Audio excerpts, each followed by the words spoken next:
പ്രിയപ്പെട്ടവർ, നമ്മള് കുടുംബത്തിലെ പാപാവസ്ഥ നമുക്കറിയാം. ആം, കുടുംബത്തെ ആണ് സാത്താൻ ലക്ഷ്യം വെച്ചത്. ആദ്യ പാപം എന്ന് പറയുന്നത് കുടുംബത്തിന്റെ പാപമാണ്. അതിന് അവൻ്റെതായിട്ടുള്ള ചില മാർഗങ്ങൾ ഉണ്ടായിരുന്നു. ഒരാൾ വഴി അടുത്ത ആളിലേക്ക് അങ്ങനെയുള്ള ഒരു രീതിയാണ് അവൻ തിരഞ്ഞെടുത്തത്. നമുക്കറിയാം, കുടുംബത്തെ തകർക്കുക, കുടുംബത്തെ ലജ്ജിപ്പിക്കുക, കുടുംബത്തെ പേടിയിലാഴ്ത്തുക, കുടുംബത്തെ ഒളിഞ്ഞു നിൽക്കാൻ, ഒളിച്ചു മാറി ഭയപ്പെട്ട് നിൽക്കാൻ ഇടയാക്കുക, ഇതൊക്കെയാണ് സാത്താന്റെ താല്പര്യം. അത് നമ്മൾ ആദ്യത്തെ കുടുംബത്തിൽ തന്നെ നമ്മൾ കാണും.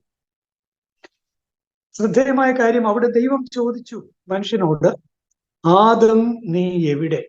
ആദം എന്ന വാക്ക് അവിടെ ഇല്ല. നീ എവിടെ? നീ എവിടെ? സത്യത്തിൽ ദൈവം ഓരോ വ്യക്തിയോടും ചോദിക്കുന്ന ചോദ്യമാണ്, കുടുംബത്തിലെ ഓരോ വ്യക്തിയോടും ചോദിക്കുന്ന ചോദ്യമാണ്, നീ എവിടെ? നീ എവിടെ എന്ന് വെച്ചാൽ അർത്ഥം, എന്റെ മുന്നിലായിരിക്കാനായി ഞാൻ സൃഷ്ടിച്ച നീ ഇപ്പോൾ എവിടെയാണ്? അതിന്റെ അർത്ഥം, പാപത്തിന്റെ പ്രലോഭനങ്ങളിൽ പെടുന്ന വ്യക്തി അല്ലെങ്കിൽ കുടുംബം ദൈവസന്നിധിയിൽ നിന്ന് ദൂരെയാണ്. നീ എവിടെയാണ്? 4-ാം അധ്യായത്തിലേക്ക് വരുമ്പോൾ 7-ാം വാക്യം, ആദ്യം ദൈവം നീ എവിടെയാണ് എന്ന് ചോദിച്ചത് നമ്മൾ കണ്ടു. ഇനി കുടുംബത്തിലെ മറ്റൊരവസ്ഥ, ആ കുടുംബത്തിലെ തന്നെ മകനോട് ദൈവം സംസാരിക്കുന്ന അവസ്ഥയാണ് 4-ാം അധ്യായം 7-ാം വാക്യം. പാപം നിന്റെ പടിവാതിൽക്കൽ പതുങ്ങിയിരിക്കുന്നു. പാപം നിന്റെ പടിവാതിൽക്കൽ പതിയിരിപ്പുണ്ട് എന്ന് നീ ഓർക്കണം. അത് നിന്നിൽ താല്പര്യം വെച്ചിരിക്കുന്നു. പക്ഷെ ദൈവം എന്നിട്ട് പറയാണ്, നീ അതിനെ കീഴടക്കണം. ഓരോ കുടുംബത്തോടും ദൈവം പറയാണ്, നിന്റെ പടിവാതിൽക്കൽ പാപം പതിയിരിപ്പുണ്ട്, അത് നിന്നിൽ താല്പര്യം വെച്ചിരിക്കുന്നു. കുടുംബമേ, നിന്റെ പടിവാതിൽക്കൽ പാപം പതിയിരിപ്പുണ്ട്, അത് നിന്നിൽ താല്പര്യം വെച്ചിരിക്കുന്നു. എന്തിനാണ് താല്പര്യം? ചിതറിക്കാൻ, നാണിപ്പിക്കാൻ, ലജ്ജിപ്പിക്കാൻ, അപകർഷതയിലേക്ക് കൊണ്ടുപോകാൻ, മറവിൽ മറിഞ്ഞ നിൽക്കാൻ ഒക്കെയാണ് നിന്നിൽ താല്പര്യം വെച്ചത്. അല്ലാതെ നിന്റെ അഭ്യുന്നതിക്ക് വേണ്ടിയല്ല, നിന്റെ വളർച്ചയ്ക്ക് വേണ്ടിയല്ല, കുടുംബത്തിന്റെ ഉയർച്ചയ്ക്ക് വേണ്ടിയല്ല. നിന്നിൽ താല്പര്യം വെച്ചിരിക്കുന്നു. പക്ഷെ ദൈവം പറയുന്നു, നീ അതിനെ കീഴടക്കണം. പ്രിയപ്പെട്ടവരെ, ഓരോ കുടുംബവും എപ്പോഴും ഈ തിരുവചനം മനസ്സിൽ കാത്തു സൂക്ഷിക്കണം. പാപം നിന്റെ പടിവാതിൽക്കൽ പതിയിരിപ്പുണ്ട്. ഓരോ കുടുംബത്തിന്റെയും പടിവാതിൽക്കൽ പാപം പതിയിരിപ്പുണ്ട്. ഞാൻ പറഞ്ഞു വരുന്നത്, കുടുംബങ്ങളിൽ ഒരുപക്ഷെ നമുക്ക് ഒരുതരം തെറ്റായ നിലപാടുകൾ ഉണ്ടായി വരാം. എത്ര എളുപ്പത്തിലാണ് നമ്മൾ പറയുന്നത്. ഉദാഹരണത്തിന്, ടീച്ചർ അപ്പനോട് പറഞ്ഞു, കൊച്ചിന്റെ അപ്പനോട് പറഞ്ഞു, നിങ്ങളുടെ മകൻ തീരെ ശ്രദ്ധയില്ലാത്തവനാണ്, അവരങ്ങനെയാണ്, ഇങ്ങനെയൊക്കെ കാണിക്കുന്നുണ്ട്. പെട്ടെന്ന് ഇപ്പോഴത്തെ ഒരു ട്രെൻഡ്, പണ്ട് അങ്ങനെയായിരുന്നു, ഇപ്പോഴത്തെ ഒരു ട്രെൻഡ്, എന്റെ മകൻ അങ്ങനെ ചെയ്യില്ല എന്നാണ്. സ്വന്തം മക്കൾ, സ്വന്തം കുടുംബത്തിലുള്ള അവർക്ക് കുഴപ്പമൊന്നുമില്ല, അവര് അങ്ങനെ കുഴപ്പത്തിലൊന്നും പോവില്ല എന്ന ഒരു മിഥ്യാധാരണ പൊതുവെ ഇന്ന് പ്രബലപ്പെട്ടു. പ്രിയപ്പെട്ടവരെ, പാപാവസ്ഥ മനുഷ്യകുലത്തെ ആകമാനം കീഴടക്കി കഴിഞ്ഞ ആ അവസ്ഥയിൽ നമ്മിലെല്ലാവരിലും ഈ പാപത്തിന്റെ ദംശനം ഏറ്റുകഴിഞ്ഞ നമ്മുടെ അവസ്ഥയിൽ ഇപ്പോൾ നമുക്ക് വീണ്ടും പാപത്തിലേക്ക് വീണുപോകാൻ, ഏത് മേഖലയിലും വീണുപോകാൻ എപ്പോഴും നമുക്ക് സാധ്യതയുണ്ട്. പാപത്തിലേക്ക് ചാഞ്ഞിരിക്കുന്നവരാണ് നമ്മൾ എന്ന ഒരു അവബോധം നമുക്ക് ആവശ്യമാണ്. പ്രത്യേകിച്ച് മാതാപിതാക്കള് ഒരിക്കലും പറയരുത്, എന്റെ മോൻ ഇങ്ങനെ ചെയ്യില്ല, എന്റെ മോൾ ഇങ്ങനെ ചെയ്യില്ല. ദയവ് ചെയ്ത് ഈ ചിന്താഗതി അവസാനിപ്പിക്കുക. നിന്റെ മോന് ഏറ്റവും വലിയ പടുകുഴിയിലേക്ക് വീഴാൻ സാധ്യതയുണ്ട് എന്ന് നീ എപ്പോ ജാഗരൂകതയോടെ അത് തിരിച്ചറിഞ്ഞ് ജാഗരൂകതയോടെ നീ വർത്തിക്കുമോ, അത്രയും അനുഗ്രഹം നിന്റെ മോനുണ്ടാകും. നിന്റെ മോൾക്ക് ഏറ്റവും വലിയ വീഴ്ച സംഭവിക്കാൻ സാധ്യതയുണ്ട് എന്ന് തിരിച്ചറിഞ്ഞ് ജാഗ്രതയോടെ, പ്രാർത്ഥനയോടെ, വേണ്ട പരിഗണനയോടെ നീ നിലകൊള്ളുന്നില്ല എങ്കിൽ എന്റെ മോൾക്ക് ഒന്നും ഒരു കുഴപ്പമുണ്ടാവില്ല എന്നാണ് നീ ചിന്തിക്കുന്നത് എങ്കിൽ ഓർമ്മിച്ചു കൊള്ളുക, ദൈവം കായേനോട് പറഞ്ഞ ഈ വാക്യം, പാപം നിന്റെ പടിവാതിൽക്കൽ പതിയിരിപ്പുണ്ട്. ഇവിടെ അതുകൊണ്ട് നമ്മുടെ കുടുംബത്തിലെ അവസ്ഥ എന്താണ്? എൻ്റെ ഭർത്താവിൻ്റെ, എൻ്റെ മക്കളുടെ, എൻ്റെ ഭാര്യയുടെ, എൻ്റെ കുടുംബത്തിലുള്ളവരുടെ അവസ്ഥ എന്താണ് എന്ന് സ്വയം ഒന്ന് വിശകലനം ചെയ്യാൻ എപ്പോഴും നമ്മൾ ജാഗ്രത പാലിക്കേണ്ടതാണ്. ചില സൂചനകളൊക്കെ കിട്ടിയാൽ, ചില സൂചനകൾ കിട്ടിയാൽ ആ സൂചനകളെ അത് വെറുതെ തലയാട്ടി തള്ളിക്കളയരുതേ. കാരണം നിങ്ങളുടെ നേരത്തുള്ള ഒരു ഇടപെടൽ, ഒരൊറ്റ ഇടപെടലായിരിക്കാം ആ പാപത്തിന്റെ ചങ്ങലകളിൽ നിന്ന് ആ കുടുംബത്തിലെ അംഗത്തെ രക്ഷിക്കാൻ, അത് ചങ്ങലകൾ പൊട്ടിച്ചെറിഞ്ഞ് സ്വാതന്ത്ര്യം പ്രാപിക്കാൻ നിന്റെ ഒരു ജാഗ്രത, നിന്റെ ഒരു വാക്ക്, നിന്റെ ഒരു ഇടപെടൽ. ഇപ്പോ കുടുംബങ്ങളിൽ പൊതുവെ കാണുന്നതായി പറയപ്പെടുന്ന ഒന്ന് ഇടപെടലുകൾ ഇല്ല എന്നാണ്. ഇടപെടലുകൾ ഇല്ല.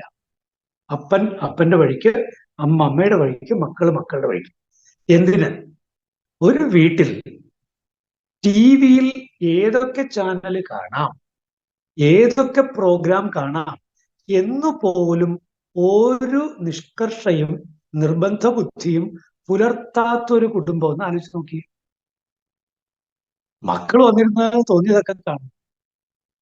അപ്പനും അമ്മ ഇത് കണ്ടിട്ട് സ്ഥലം മാറിപ്പോകുന്നു, അവിടെ നിന്ന് അങ്ങോട്ട് മാറി അടുത്ത മുറിയിലേക്ക് പോകുന്നു. അത് അരുതാത്ത ഒരു ചാനലാണ്. ആ ചാനലിൽ സ്ഥിരം വരുന്നത് പ്രശ്നം പിടിച്ച കാര്യങ്ങളാണ്. അല്ലെങ്കിൽ ഇത്തരത്തിലുള്ള പ്രോഗ്രാമുകൾ, ആ പ്രോഗ്രാമുകൾ നമുക്ക് ഗുണം ചെയ്യില്ല എന്നൊക്കെയുള്ള കൃത്യമായ, പ്രിയപ്പെട്ടവരെ, അപ്പന്റെ അഭാവം, അമ്മയുടെ അഭാവം, പാപത്തിന്റെ നീരാളിപ്പിടുത്തത്തിന് കുടുംബത്തിനിടയാക്കും. അഭാവം എന്ന് ഞാൻ പറയുമ്പോൾ മരിച്ചുപോയി എന്നുള്ള അർത്ഥത്തിലല്ല കേട്ടോ. ഇടപെടലുകൾ ഇല്ലാത്ത അവസ്ഥ, അതിനെയാണ് അഭാവം പറയുന്നത്. കുടുംബത്തിൽ അപ്പന് ഇടപെടുക എന്ന് പറഞ്ഞാൽ എല്ലാത്തിലും ഇങ്ങനെ പോയി വാക്കത്തി പോലെ എന്നുള്ളതല്ല. ഞാൻ ഈ പറഞ്ഞു വരുന്ന വിഷയമായിട്ട് ബന്ധപ്പെടുത്തി മാത്രം നിങ്ങൾ ചിന്തിക്കുക. ഇടപെടുക എന്ന് വെച്ചാൽ ദൈവഹിതം പ്രകാരമല്ലാത്തത്, ഗുണത്തിനല്ലാത്തത്, സത്യത്തിനും നീതിക്കും നിരക്കാത്തത് എൻ്റെ കുടുംബത്തിൽ ഒരാളുടെ ഭാഗത്തും ഉണ്ടാകാൻ പാടില്ല എന്ന നിഷ്കർഷ അപ്പന് വേണം, അമ്മയ്ക്ക് വേണം, മാതാപിതാക്കൾക്ക് വേണം. അതുകൊണ്ട് പാപാവസ്ഥ, കുടുംബത്തിന്റെ പാപാവസ്ഥ എന്നുള്ള ഈ വിഷയം വളരെ ഗൗരവമുള്ള ഒരു വിഷയമാണ് എന്നോർക്കണം. നിങ്ങളൊന്ന് ആലോചിച്ച് നോക്കിയേ, ഒരു കുടുംബം, അനനിയാസും സഫീറയും അല്ലേ? അനനിയാസും സഫീറയും എന്താ അവർ ചെയ്തേ? അവർക്ക് പബ്ലിക്കായിട്ട് നല്ല ഫിഗർ വേണം. ആദിമ ക്രൈസ്തവ സമൂഹത്തിലെ ആളുകളാണ്. അവർക്ക് നല്ല ഫിഗർ വേണം. അതായത് ഞങ്ങള് വളരെ ഔദാര്യമുള്ളവരാണ്, സഭാ ജീവിതത്തിലൊക്കെ വളരെ ആക്റ്റീവാണ്, പാവപ്പെട്ട കാര്യത്തിൽ ശ്രദ്ധയുള്ളവരാണ്, ഞങ്ങള് ഇതൊക്കെ കണ്ടോ, ഇതെല്ലാം വിറ്റ് ഇത് മുഴുവൻ കൊണ്ട് കൊടുത്തു. പക്ഷെ എന്താ ചെയ്തേ? മാറ്റിവെച്ചു എന്നാണ്. ഒന്ന് ആലോചിച്ച് നോക്കുക, അവർക്ക് കൊടുക്കാതിരിക്കാനുള്ള സ്വാതന്ത്ര്യം ഉണ്ടായിരുന്നു. അതാണ് പിന്നീട് പത്രോസ് പറയുന്നത്, നമ്മൾ കേൾക്കുന്നുണ്ടത്. കൊടുക്കാതിരിക്കാനുള്ള സ്വാതന്ത്ര്യം അവർക്കുണ്ടായിരുന്നല്ലോ. പക്ഷെ അവര് ഇങ്ങനെയുള്ള കളി കളിച്ചാണ്, ഇടക്ക് നിന്നുള്ള കളി. അതായത് നല്ല പേര് കിട്ടുകയും വേണം, എന്നാൽ സത്യസന്ധത, ആത്മാർത്ഥത, അങ്ങനെയുള്ള കാര്യങ്ങൾ താല്പര്യമില്ലതാനും. കണ്ടോ, ആദ്യം അനനിയാസിനോടാണ് ചോദ്യം വന്നത്, മരിച്ചു വീണു എന്നാണ്, അവിടെ മരിച്ചു വീണു എന്നാണ്. അതിനുശേഷം സഫീറായോട് ഇത് തന്നെയായിരുന്നോ? ഓ, അങ്ങനെ തന്നെയായിരുന്നു. ആ, നിന്റെ ഭർത്താവിനെ കൊണ്ടുപോയവരുടെ കാലടികൾ കേൾക്കാം. പ്രിയപ്പെട്ടവരെ, ഭാര്യയും ഭർത്താവും കൂടി അഡ്ജസ്റ്റ് ചെയ്ത്